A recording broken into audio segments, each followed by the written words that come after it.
All right. Well, Emil, thank you for joining the FS podcast, and I appreciate your time and hope you're staying warm. You're a freelance journalist, and you're currently reporting in Ukraine, and you live in Kyiv, correct? Correct, yeah. I've been living in Kiev since 2019, May. Okay. And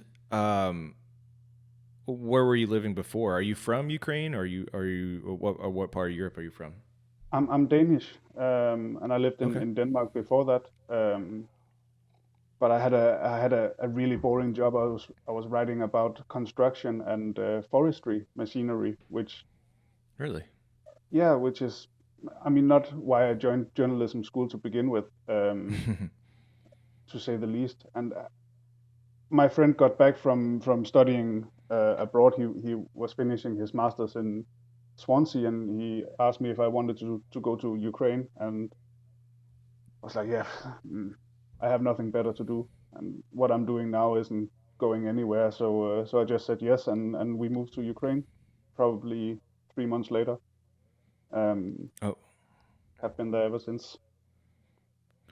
that's great. How do you like living in Ukraine? Just the people and just the lifestyle? I mean, it is a very nice country to live in. The culture is quite surprisingly similar to Danish culture in many ways. Um, same kind of jokes, stuff like that. So it's pretty easy. It's very cheap here, so you don't have to earn a lot of money to live at a higher living standard than I would in Denmark, even with a full-time job. So there are many benefits to it. Obviously, this is not Ukraine's Right. fault, but the pandemic did make it a bit lonely at times, because I've had zero visits well, I had one visitor recently since the pandemic, and going home to see family and friends has been hard, but it's all looking up now. So yeah. Yeah, I can imagine. Yeah, I know for me, I didn't get to travel overseas for the last, couple of years, and that's what I did for majority of my since I was in college. And but it has been nice just being, forcing myself to stay home. But yeah, how has it been working as a journalist in the pandemic in Europe? Is it I'm sure there's a lot of stories you want to do, especially in Ukraine. How has the pandemic affect just trying to gather stories, trying to find stories, and what is everything about COVID, or just just kind of the logistics of trying to report during this I mean, time? in the beginning, everything was about COVID, wasn't it? It was impossible to sell anything but COVID. Yeah. For me personally, COVID has been great, because no one could travel to Ukraine anymore, and most of the correspondents that cover Oh yeah. Ukraine are in Moscow. So we got a lot of work, um, from the pandemic. Um, it hasn't really affected us that much. We had the lockdowns and the quarantines like every other country. Yeah. Um, but work-wise, it hasn't affected us on a in getting access. Also, not in traveling at all. Actually, we went to cover the Belarus protests twice. We covered the war in Really. Armenia. Yeah, covered the war in Armenia without much hassle as well. We also well, we went to Bosnia after that to cover the refugee crisis they have on the border with Croatia. I didn't go because I had COVID at the time, but other than that, I mean, it hasn't really impacted us that much from a practical standpoint, other than it got us some great opportunities, because it has been increasingly hard to travel to Ukraine. Yeah. People don't realize there's a lot going on in that area. A lot of political unrest and complicated situation. So I think we always, at least in the U.S., what we think about is what's happening in the Middle East. ISIS and different conflicts and wars. But there's a lot happened, in the areas that you've been working in. Yeah, I also think that this focus we have had the same thing in Denmark for obvious reasons. We were also a part of the wars in Iraq and Afghanistan, and I Hmm. think the main reason that we have been focusing so much on this war against terror is because it seemed as a very credible threat, whereas this what we've seen in the same period these last 20 years with Russia and Ukraine and Belarus and everything in this part of the world it has been more sneaking up on us. I mean, yes, and then once in a while Russia would lash out with the war in Georgia, with the war against Ukraine in 2014. But other than that, it has been sort of creeping in on us, and now we see the full confrontation between the West Hmm. and Russia, which has always been there. I mean, it's been going on for ages, but we just we just haven't paid much attention to it. Um, but Yeah, I it's think that's the fault of a lot of editors and a lot of journalists as well, because we tend to focus on these areas where we are involved, and we have not been as involved in this part of the world as we have in the Middle East. can you tell me a little bit uh, about the current front line in eastern Ukraine? And it's a really big. Is it basically all bordering of Russia, or is it one specific area? Well, it's the Donbas area which has been occupied, and the Crimean Peninsula are two separate things. Crimea has been occupied by Russia, so that is a border with Russia. But the Donbas area has been occupied by separatists, so-called separatists, with Russian help. So they are the front line is bordering um, the two people's republics of Donetsk and Lugansk. Hmm. But it's a huge area, and the front line is hundreds of Yeah, it looks kilometers long. massive. Yeah, and but I mean, it's you have to tread really carefully when you try to say, is this bordering with Russia? Are they at war with Russia in Donbass? Because yes, they are, but they are also separatists. It's also different entities, and that they're treated differently in some regards in its international politics. While many of us, all of us, know that those two people's republics would never have been there without the aid of Russia. Um, Hmm. Yeah, but it's the situation out there. I haven't been in the trenches this time around. We were supposed to go, but then bureaucracy came in the way. So we're going now on Tuesday. I think Tuesday and Wednesday. Um, so I can't say how the soldiers are feeling, but the people who live close to the front lines, Yeah. some within a couple of hundred meters, they haven't really changed their mood at all since this escalation began.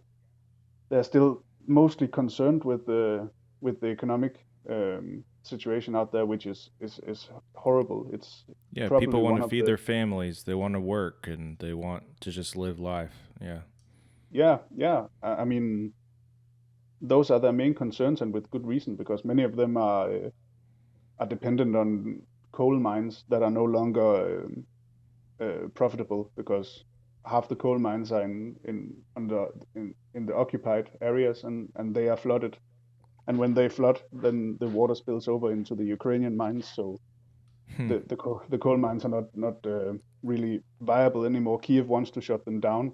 Many of the old factories out there are either closed or working at half capacity, and have lost a lot of their markets because they cannot sell to Russia anymore, or to the main cities like Donetsk and Lugansk.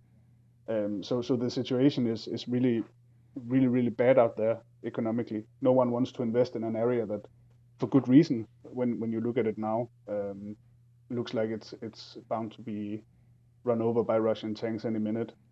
So that's really the main talking point, I'd say. And when we Yeah. ask them, do you think this will happen? They're like, no, we have nothing to take. Um, which is Are true. is that area, the Donbass area, is there a lot of pro-Russian or pro-separatist? Is there a lot of I don't Well, care, or obviously there's support for I, Ukraine, but I was just kind of curious. I have met more people who would say that they didn't really care what kind of compromise Mm. Russia and Ukraine figured out. They just wanted things to go back to normal. Then I've met actually pro-Russian. I think I've met a few pro-Russian people out there, but it's also important to note that since this war began, popularity um, the popularity of Russia has been dwindling also in eastern Ukraine, all Hmm. across the board in Ukraine. So it's a group that is becoming smaller and smaller. We were talking about earlier, just how difficult and how so much information there is about whether Russia is invading or not invading. As a journalist, how has that affect your reporting and just kind of figuring out just the mass of information and data there is, and trying to figure out that story and writing that story and treading that line of like Russia is going to invade or no, it's not going to invade. It could be pretty difficult, I'm sure. Well, there are two things to this. So working as a journalist is two things in this situation. It's first of all it's preparing for what might happen and make Mm-hmm. contingency plans in case they attack. And when I do prepare myself for working, especially in Donbass, I do it with the clear expectation that they are going to attack. Um, so I don't really spend much time personally on measuring out whether or not they will attack. I just assume that they will attack, and then I plan accordingly. And naturally, that spills over into my private life, where I feel so much. I spend so much time feeling certain that they will attack because I spend so much time making plans in case it will happen. That in my private life, I also feel pretty certain that they will attack. However, when I work as a journalist, when I publish stuff or when I go on live interviews, I try to only focus on the things we know, which is we know that there's a huge troop buildup at the borders with Ukraine. We know that Yep. they are combat rebels. We know they have pontoon bridges and field hospitals and probably field hospitals, and we know they have blood bags for treating wounded soldiers. That's what we know, and then we know, of course, how people are taking it. We know what capability Ukraine has, and then we just have to try to report that as fair as we can, without trying to be prophets on this because it's impossible, really. I cannot take all the information about all these attack plans um, and these like what Putin's motivations may or may not be. I cannot take all this information and then boil it down to something that is even like remotely uh, palpable to put into an article or 10-minute interview. It's impossible for me, so I'll only spread confusion if I try to do that. Mm-hmm. And so if I'm asked the question, will Russia invade? I say it certainly looks like they have those plans, but we cannot say for certain if they're going to attack. Only a few people know that. Yeah. And I know from reports, part of the reason why Russia is threatening all this is the fear of Ukraine joining NATO. Whether that's just him talking about it, or I'm sure it is like he doesn't want that to happen. But No, from but you, everyone yeah, knows I was that it's not going to happen. Sorry. no, yeah, yeah. That's what I was going to say. From living in Ukraine and your reports, what did people get kind of confused about the whole Russia and Ukraine trying to join NATO, and what your thoughts are on that? I don't think honestly that anyone believes that this has anything to do with NATO or Ukraine joining Mm-hmm. NATO, because Ukraine was not very close to joining NATO before. They Right. have been saying this for years now that they want to join NATO, and every time NATO goes out and they say, yeah, sure, you're not ready, or of course you are you are an ally of NATO, and we can work towards the goal of incorporating you into NATO, but not right now. And most experts that I've talked to, they say that this is because NATO is never going to allow in Ukraine as long as they have a border conflict with Russia. So if Putin's only goal was to not have NATO at, sorry, have Ukraine become a member of NATO, then he achieved that 8 years ago. Yeah. Because No, yeah, I think a lot of, at least over here, they make that such a big talking point, but it seems just like a thing that's just being used as, to, it seems like just something that they're just trying, even though it's going to take a long time, probably not going to happen. Ukraine's not going to join NATO, and if it did, it would take a long time for that. So yeah, it's but I got to be mean, just something else. the fact that the war is there means that it's Yeah. very hard for NATO to take them in. So this whole NATO thing, and the Ukrainians are also, I mean, the Ukrainian leadership is also talking a lot about, oh, we need to be members of NATO, then this would never happen. But they must surely they must also know that they are not closer or further away from becoming members of NATO today than they were 3 years ago. It's not about how Hmm. ready the Ukrainian army is. The Ukrainian army is the largest European army, except for the Russian army. It's an enormous army, and it's all the time receiving help and training to live up to NATO standards. It's not about Ukraine's readiness or Ukraine's problems with corruption. It's about the war with Russia that's keeping them out. Yeah, I've been seeing. I didn't realize how big Ukraine's military operation is. Even the short amount of time. Is it just is was it just a big increase of Ukrainians just joining? All it's all volunteer soldiers.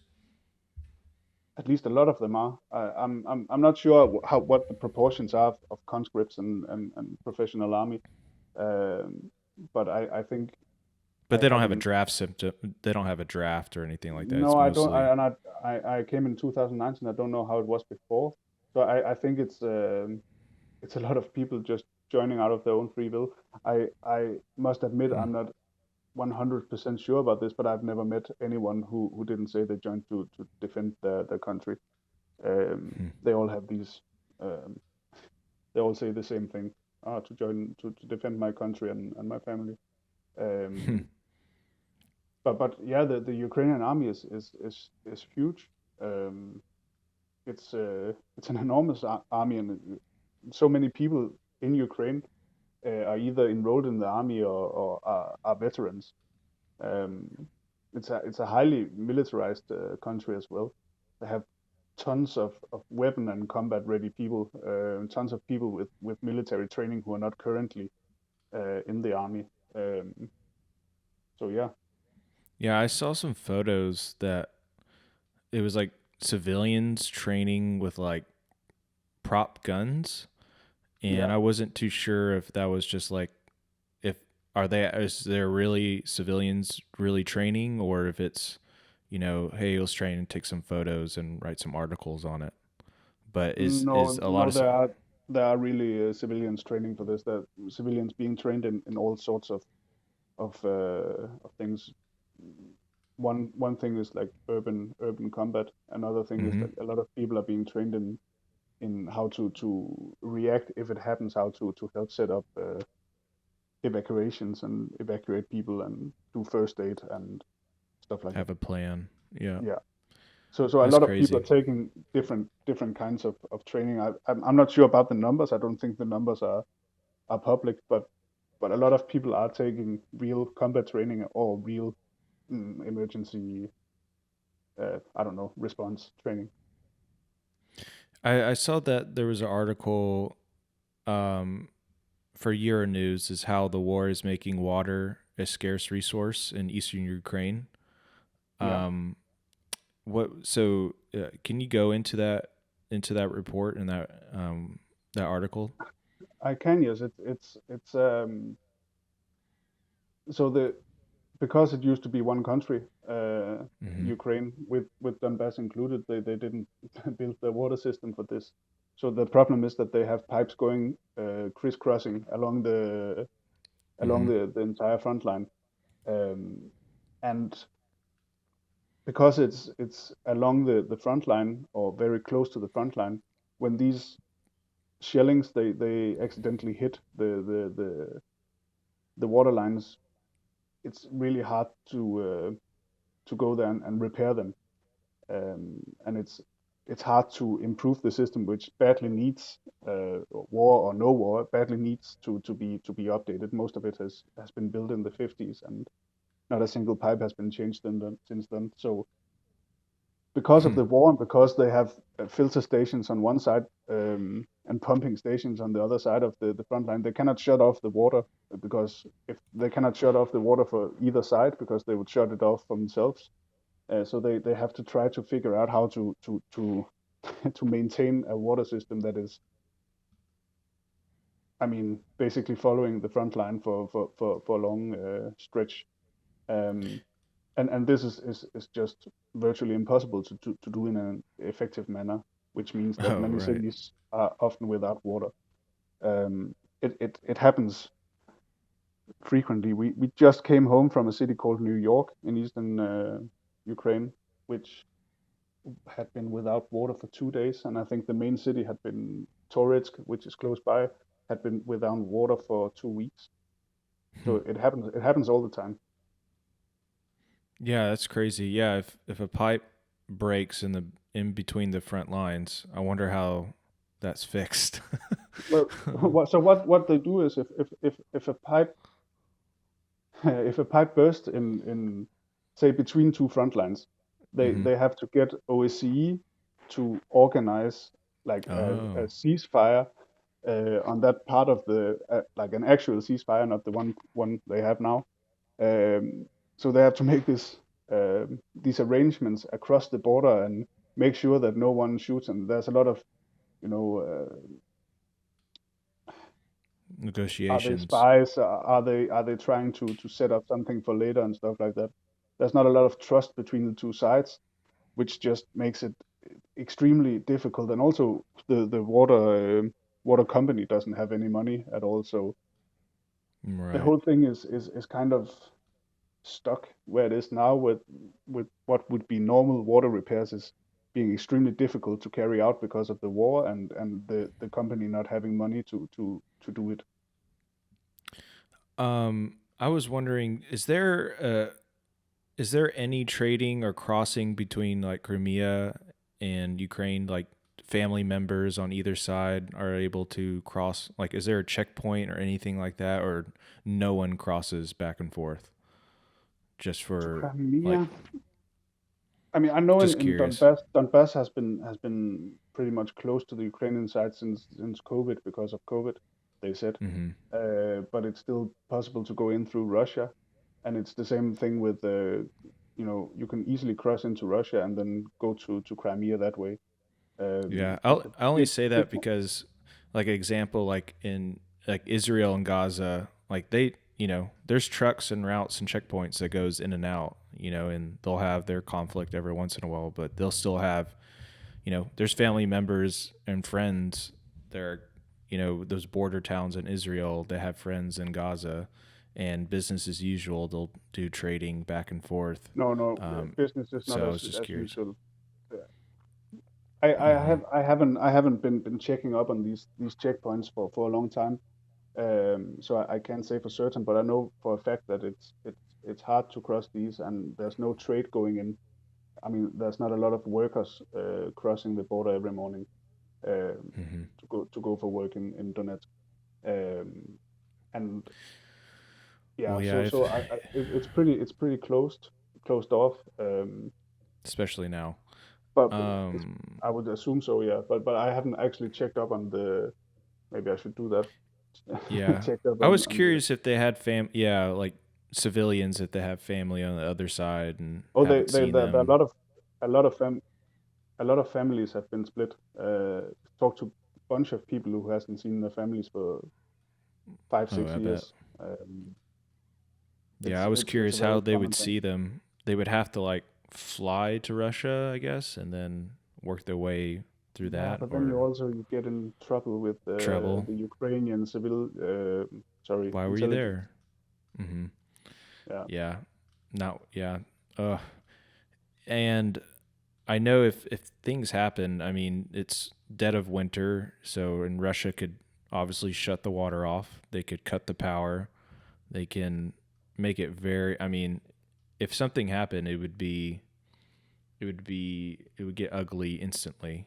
Um if if if spe- if if Russia attacks with what they have at the borders right now, it would be the largest military um, procedure in invasion procedure, yeah, yeah. invasion since Second World War, and Mhm. it would be a humanitarian catastrophe on an enormous scale that I also think that we have to go back 80 years to see on the European continent. It's it would be completely insane, like thousands of uh, Mhm. dead people and millions of refugees and internally displaced people. Yeah, even just shutting the power off and water, I mean that can that can have instant effects right there. Yeah, Um, yeah. and the president of Ukraine, uh, is his popularity pretty much the same, or how did a lot of people view him? Or Well, he won a landslide election with 72% mm-hmm. of the votes, I think, Wow, or 78% of the votes or something. So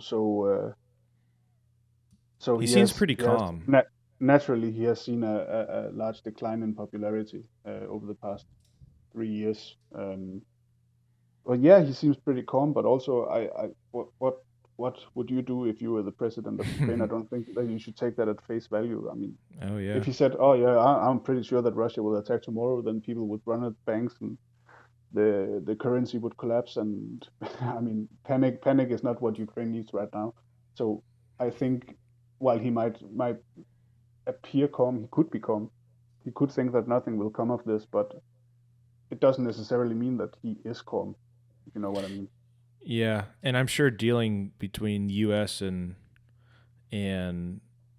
you know, basically Ukraine feeling like it's a part of a chess game between Western allies and Russia. I'm sure that's such a difficult thing to do. Yeah, Um, yeah, and I also think that what many Ukrainians complain about in this chess game is that they are just the pawns. They have mm-hmm, zero agency in this conflict. This is a game between Russia and the U.S. and to some extent the European Union um, and Great Britain.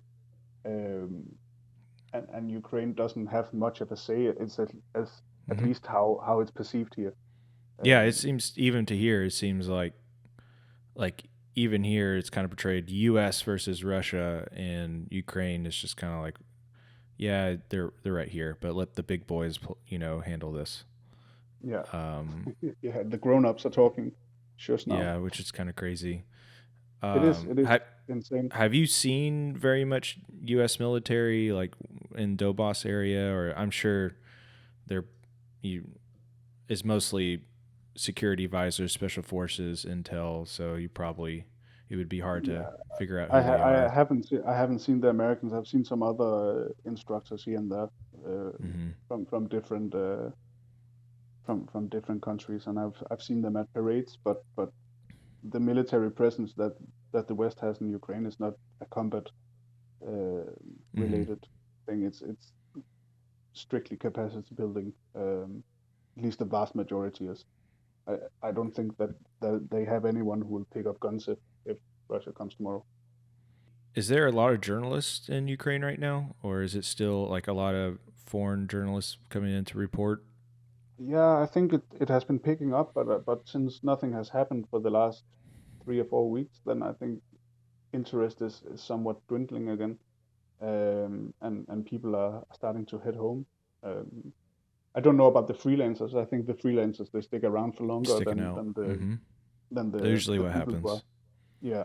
So a bunch of the freelancers I know are still here. But I think many of the employed correspondents are already at home again. I see articles and photography. So which one do you enjoy doing both? I usually you kind of do everything. You kind of have to kind of play both cards. But what's kind I of mean, your I love the writing part. I have to admit. Um, I think it's also what I'm best at, which is probably also a reason that I like it so much. Um, Whereas this photo thing, it's because me and Stefan are both my colleague Stefan. We are both trained in like classical newspaper journalism, um, and haven't done much else actually before we went here. And so we had to figure out which one of us was going to be the photographer, and we figured, okay, I once took some photos of a forestry machine, so I'm probably the photographer, and I don't know what happened. I just became the photographer of the group, and while I do enjoy it, I wish I could do it more consistently. I wish I was better at it, but I'm working on that, and it's always nice to have a challenge. But I feel extremely comfortable when I'm writing, and I really enjoy that part. How do you take notes? Do you have like a something pen and paper, or do you use your phone or mental notes? Just kind of a recorder. How do you? The it's a seasonal question. I like pen and paper most, but not when it's -8. Yep. So for the last like the last track we've been trip we done, we only used our phones. But I write notes every night when I get back to the hotel, from what I remember, um, to retain it and also to save it for later, because it's always fun to read. Yeah. Yeah. No. I've always been more on the video side of things. So yeah, filming in super cold weather, that's never fun. Yeah, it's So. also what I hate about photography right now. Mm-hmm. And the Yeah, gloves because don't really go well gloves with don't the. work. Yeah, it doesn't even Yeah, really work. Even those specialized gloves, like you just end I up taking them off. Yeah. I bought some hunting gloves. They really Mm. they did the trick for me. They like with nice surfaces, so they Mm-hmm. work for me. And then I lost them. So so, are you interested in foreign affairs? Like you said you weren't interested in obviously like the other like photos and stories that you're working on, but is moving to Ukraine, is that like, are you interested in political unrest, conflict, or are you kind of interested in all sorts of stories? not all sorts. I wouldn't say I'm not big on the whole like business news, for instance. Mm-hmm. News about you know culture and Right. Yeah. trends is not my table. But everything related uh, global politics, international politics, and I hate myself for saying this, but human rights. These Mm-hmm. stories about people who suffer from usually very bad decisions made by politicians. Those stories are the ones that interest me the most. I'm not super interested in the war aspect of war with the soldiers and the tanks and all that kind of stuff, Oh, but it like the goes with the real. territory. Yeah. Yeah, Yeah. No. the whole trench thing, The. I feel like it often goes into some sort of weird murder porn, like action Mm-hmm. entertainment Yeah. thing, and it's very hard to write yourself out of this. I think it's very hard to Yeah. It's. escape this when you have the I mean you have the shellings and the people and the trenches and the soldiers and everything. It's just it's a narrative that's so hard to escape, um, Mm-hmm. which is why I don't enjoy it that much. I still do it, and I do it somewhat happily. I don't think that all of it is terrible, and I think it's important to ask the soldiers about war when Yeah. they are Absolutely. literally in the front line. But I'm mostly concerned with the civilians and the people behind the front lines who uh, who gets to live with the consequences forever. Yeah, no, I mean, from my experience, the bang bang clips, the fire and everything, like one, you have to it's really difficult to get that. And it's something, it just doesn't happen when you just roll up. You have to spend days and hours to get that, but that shouldn't be your focus on the story, right? Because then it's just like a highlight clip. It If is. you're, yeah, if you're there reporting on a story on a specific unit, or interesting story about this group of soldiers that have been friends together or been working together and they all volunteered from this one area, like anything, it has to be about the story than just going out there and capturing, gunfire or artillery shells. Like, at least just as a working journalist, you're not even going to get even, you know, you're not even going to get like a crazy good editor to pick that up. No. It has to be a story. I mean, the problem is, and I completely agree with you. It goes into this category where coverage of politics also sometimes ends, where it belongs with Mm-hmm. the goal shows. Um, and I cannot. I also do this every time you work in a situation that is potentially dangerous. You have to make sort of like an assessment of like what is the risk I'm taking, and what am I Oh yeah. taking this risk for. And I honestly don't believe that it's worth it to come out with a little bang bang and then what? I mean, Yeah. Band of You put Brothers it is in your gonna be highlight better reel. produced Yeah. anyways. It's Yeah. Yeah, they're going to just take those bang bang clips from social media of, whoever's on the front line anyway. So Mhm. it's, yeah, I mean, it's already dangerous enough for freelance journalists to go report on those situations because you don't have a backing of a major news company. You're shoveling all the upfront costs to start out with, and then on top of getting your story and, you know, not always getting your payment back from the editors right away. So Not it's on time at definitely least. a, yeah. So it's definitely a profession, at least in my experience. Of You love it. You love telling stories. You care about telling stories. Um, you're kind of witnessing history. Someone told me that it's a profession where you witness history. Um, and I don't know what your take is. I know for me, I used to tell stories because I feel like I was trying to make a change. Not so much more anymore. I just try to tell a story and that's it. I'm not, I don't want to have the try to make something happen because it's not, it's not, you're not going to change anything. So it's just your No. job just to inform people.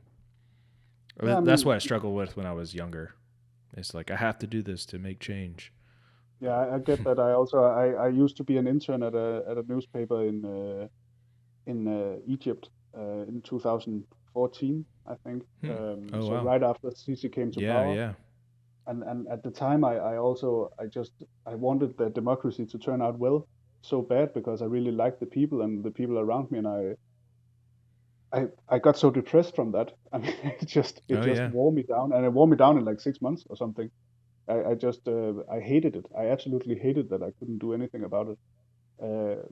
So I have also, I don't know if it's a bit of like cowardice, but I've also just turned my back on that part of it, and now I just go somewhere and I point at it and I tell it to people, and then I hope that I give them information that is good enough for them to respond to in some way.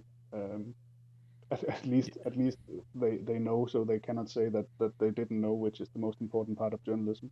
Is not giving anyone that excuse. Um, Yep. but but It's but for changing stuff, no, it's not for me. yeah. Yeah. That was something that I definitely learned too. It's just, oh yeah, it's to simply inform people, and that's all you can do, Yeah, in and the I end. think I think it's a lot of the burnout you see among journalists comes from that. I've heard it from numerous other people. Um, and if you talk to anyone who works in like UNICEF or Mm-hmm. organizations like that and who has done that for years on end, they all have this same burned out thing where they go and then sort of fix some water somewhere and dig a well here and I don't know, build a It school gets there, and destroyed the then next week. Yeah. and then it's all. I mean, then you do that for Yeah. 20 years and nothing has changed. It's uh, it's just moved on to another area. Or it's exactly the same where you used to work. I think you have to be very careful with with Hmm. like putting too much pressure on yourself because as a freelance journalist going to conflict areas where you objectively do not belong and you could have lived a richer life, at least monetarily, and safer life somewhere else. I mean, you're already doing some kind of good. I tell myself by just being there and trying to shed some light on a situation. There's no way to like beating yourself up over it while dealing with all the other stuff that you might encounter on these trips.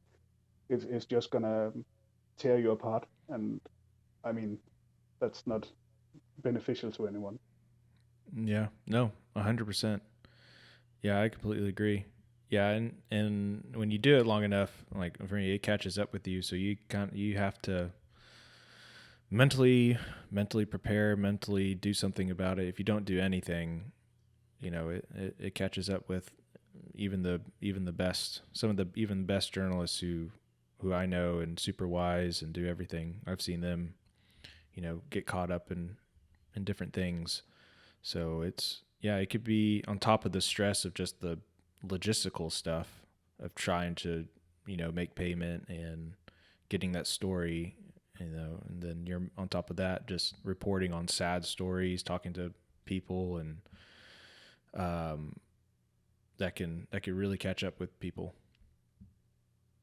Yeah, I think it's also one of the things that I'm most focused on in this is not to burn out or to.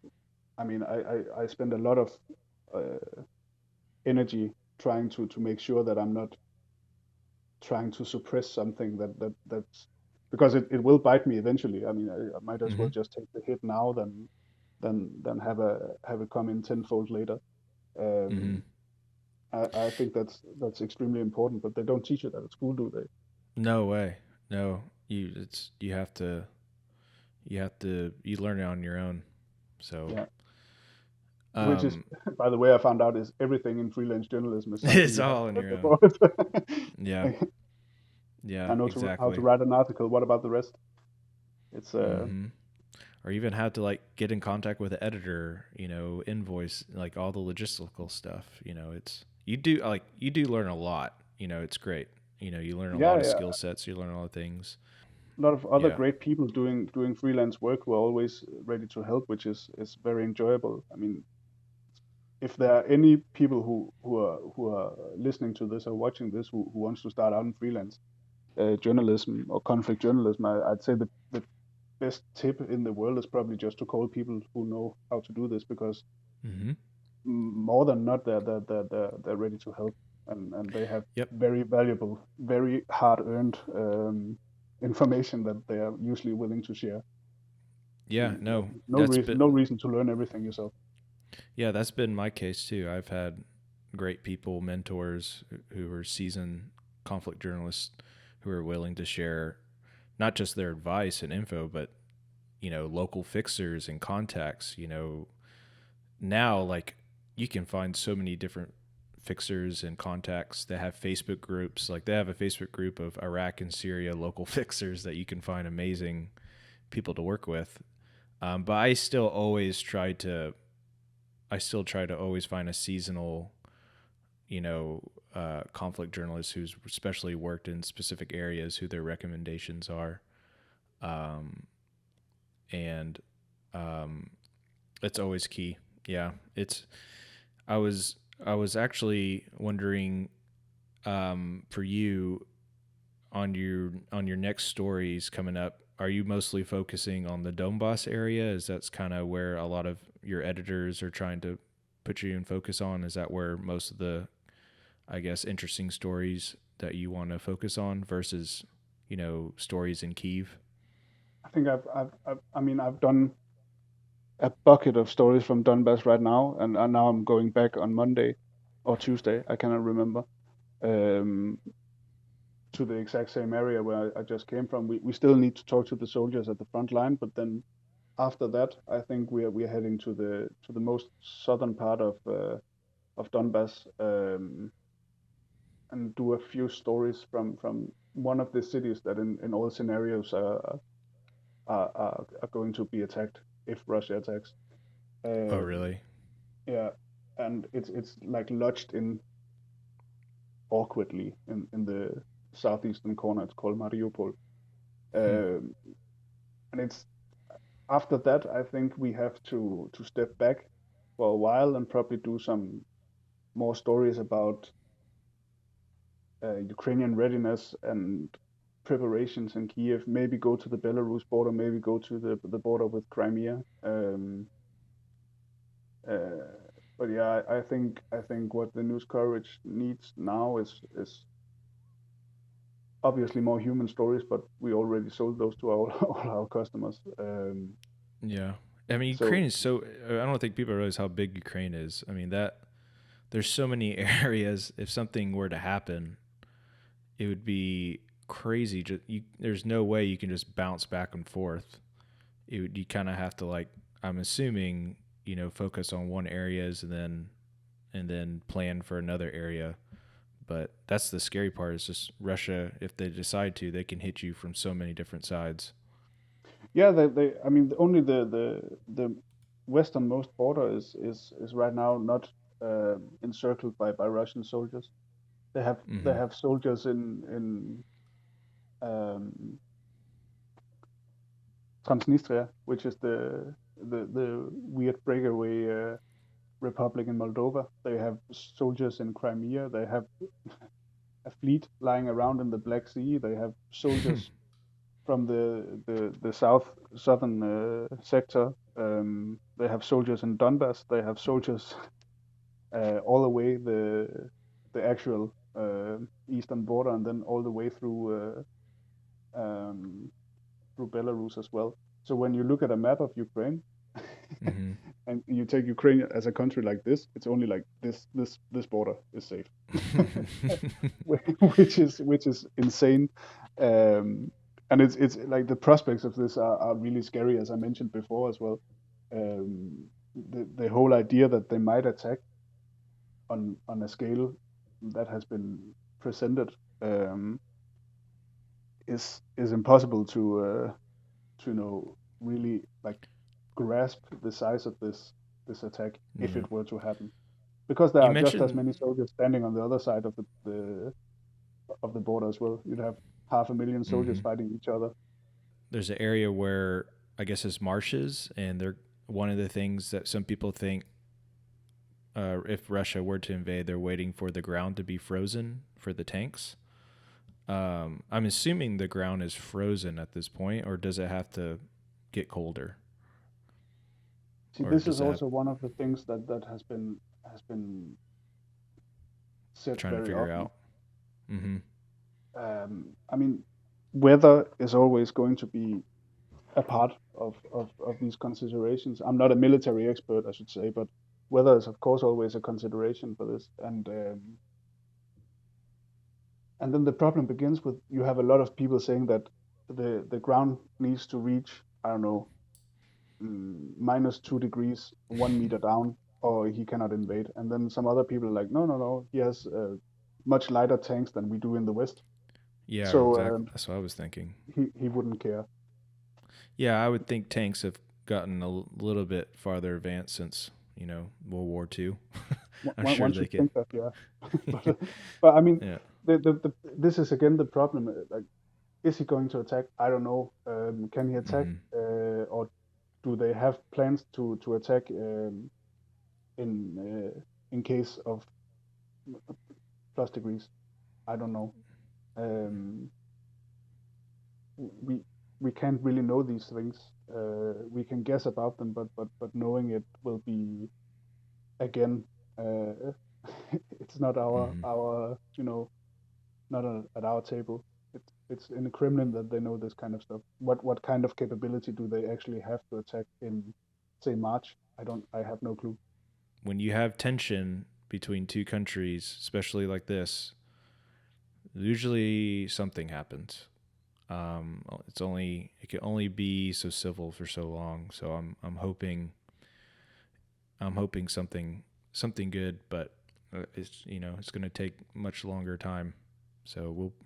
It's also my big problem with this is okay. They take their tanks and their soldiers and they drive home, and then what? That's just the Yeah. last we've seen of the Russian army in Western Russia. Or Yeah. I Right. mean, so okay, no, fixed it. Thank you. Bye. Hmm. Everyone's happy. Let's go home. Yeah. It's Exactly. it doesn't Yeah. look like even if they even if say they cannot attack unless the ground is frozen. Even if that's the case, and the soldiers have to pack up and go home, and nothing happens this winter, it hasn't like it's just pushed the problem forward. And then I can Exactly. hope that they do that for like 50 years until I'm done working, when I'm sitting Yeah. back in Denmark with an old fashioned or something. But Uh huh. until then, I mean, I suppose that I suppose this is just it's going to happen one way or another. It has to happen at some point. Hmm. Um, is what I feel, but obviously I don't know. Um, can't say for certain. Yeah. Well, Emil, well, thank you for your time, and stay safe out there, and hopefully I'll see you soon. Thank you, and thanks for having me.